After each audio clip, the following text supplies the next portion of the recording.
Welcome back to Play the Game HQ. I'm Daniel, and in this video we're going to teach you how to play Ultimatch from Fireside Games, who helped sponsor this video. Ultimatch is a cooperative game where players will be working together to remove all the cards in the pyramid by matching colors, numbers, or both to eliminate cards and reveal new ones. But you have to be strategic with the cards that you play because new cards are hard to come by and communication is limited.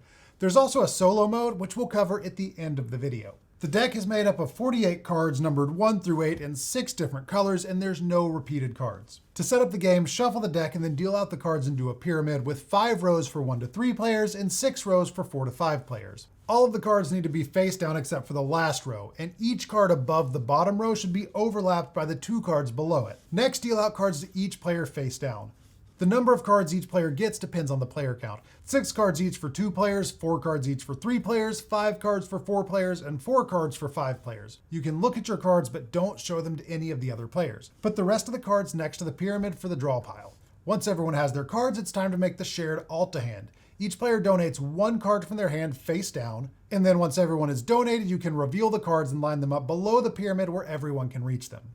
And in a 2-player game or a 3-player game like we have set up here, you'll also add the top card from the draw pile to the Alta hand.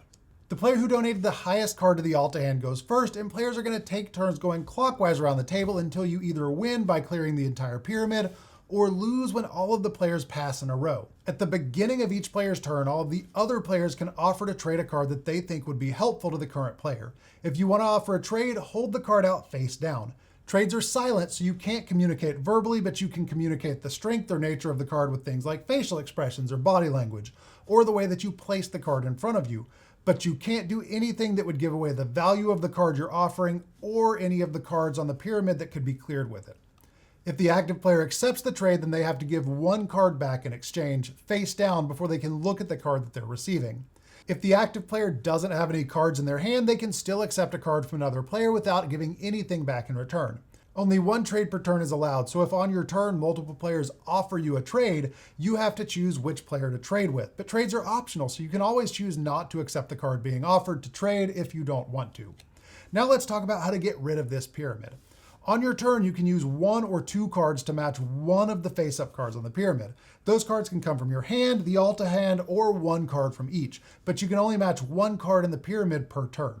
You're free to discuss how to use the cards in the Alta hand, but you aren't allowed to show or discuss the cards in your own hand or talk about the cards that they could clear with the cards in their hand. There's 3 different ways that you can match and clear a card on the pyramid: by color, by number, or with an Ultimatch, which is matching both the color and the number. To match by number, you can play a single card that matches the number of the card that you want to clear, or you can play 2 cards that add or subtract to match that number, and the color doesn't matter when you're matching by number. So I could use this purple 5 from my hand to match this blue 5 and clear the blue 5, or I could use this 5 and this 2 to add up to 7 and clear the 7. I could also use the blue 2 in my hand with this yellow 5 to clear the 7, or I could use this yellow 5 to clear the blue 5. Again, it's up to 2 cards, and that can be any combination of cards from your hand or the Alta hand.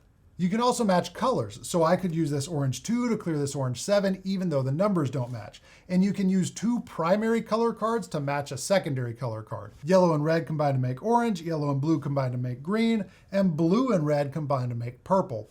And all of the secondary color cards show the 2 colors needed to make them below the numbers in the corner of the card. So I could combine this red card from my hand with this yellow card from the Alta hand to clear an orange card, because yellow and red make orange.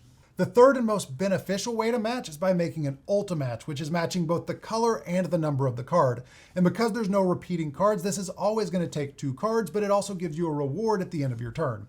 If you're Ultimatching a primary color card, then both cards need to match the color, and the numbers will need to add or subtract to make the number that you're matching.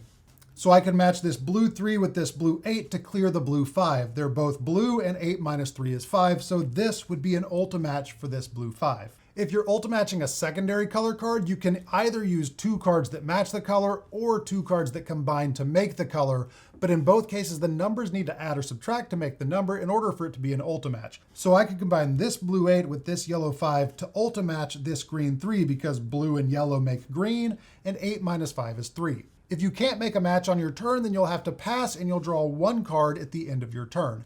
If you can't make a match from your hand, but you could make a match from the Alta hand, then you have the option to pass. But if you have the ability to make a match from your hand, then you have to do it. You can't choose to pass in order to draw a card if you have a valid card to play in your hand. At the end of your turn, put the cards that you played and the card that you match face up in the discard pile. Then flip over any cards in the pyramid that were completely uncovered on your turn. If you made an Ultimatch on your turn, draw 2 cards from the draw pile and choose 1 to keep in your hand and 1 to add to the Alta hand. And then play continues clockwise around the table. If the draw pile is ever empty, shuffle the discard pile to make a new draw pile. And as you play, keep in mind that the only way to get more cards is to pass or to make an Ultimatch. So you need to be strategic with how you spend your cards. The game ends and players win if the last card is matched and removed from the pyramid, but the players lose if all of the players pass immediately, one after the other. If you want to play Ultimatch solo, you'll play with a 5-row pyramid and 13 cards in your hand, and there's no Alta hand in solo mode. On your turn, you'll follow the same order of play as a multiplayer game without the trading. Make a match with 1 or 2 cards from your hand, remove any matched cards, and flip over any revealed pyramid cards and collect Ultimatch rewards. But in solo mode, you'll keep both cards from the Ultimatch reward in your hand, and if you can't make a match, you lose immediately. And that's Ultimatch. If you have any questions at all, please be sure to leave us a comment and we'll answer as quick as we can. Thank you so much for watching. We'll see you later. Bye.